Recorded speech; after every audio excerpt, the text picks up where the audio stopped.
আমার এই জমি হিন্দুদের দ্বারা আমার নানা কিনে আমার মারে দিছিল, সেখান থেকে আমার মা আমার নামে দেয়। আমি খাজনা ফাঁকি দিছি, রিচার্জ করেছি, সব কিছু ওকে করেছি। উনি আমাদের গড় জামাই, মানে আমার কুকুর বর। কে গড় জামাই কে? বজলুর রহমান। আচ্ছা, কুকুর বর আর কি, গড় জামাই আমার দাদারই গড় জামাই। এখন ওরা সাইজে জোর পূর্বে আমাকে সব খাবে, এইভাবে 3-4 বিঘে জায়গা একাই নিয়ে বসে আছে, তাকে কাগজপাতি ছাড়া।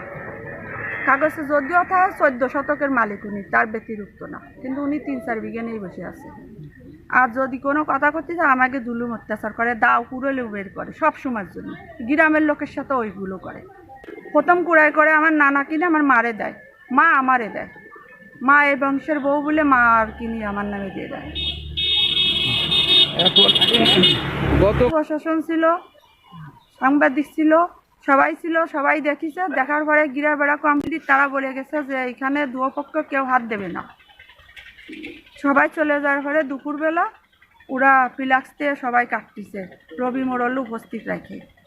যখন আমি এসে রবি মোড়লের দ্বারা জিজ্ঞেস করি, ভাই আপনি এখানে কি করতেছেন, তখন ওই গড় জামাই এসে আর কি আমারে মারে। ওই ফ্লাক্স ফেলায় মারে, ইট ফেলায় মারে, তারপরে ঘরেতে দাও বের করে আনে, কয়েকটি করে আনি, পিঠে তো বারো অকুত্ত বাসায় গালি গালাজ করেছে, যা মানে আমি সহ্য করতে পারছি না। আমার মারে